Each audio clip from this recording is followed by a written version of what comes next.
Yes. Huh?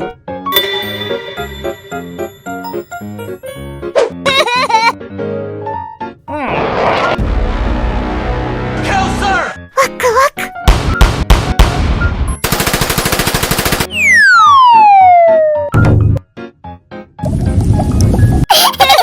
Huh?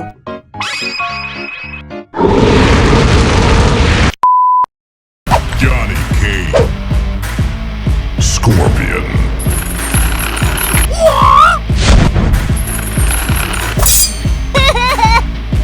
Get over here!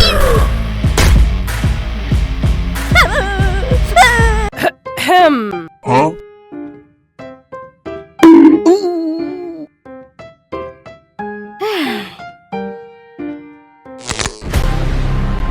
Johnny Cage, you have been chosen to fight.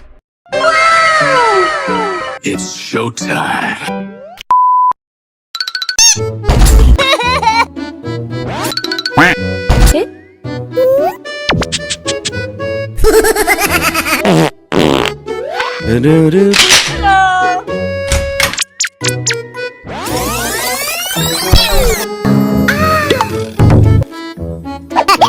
Hello.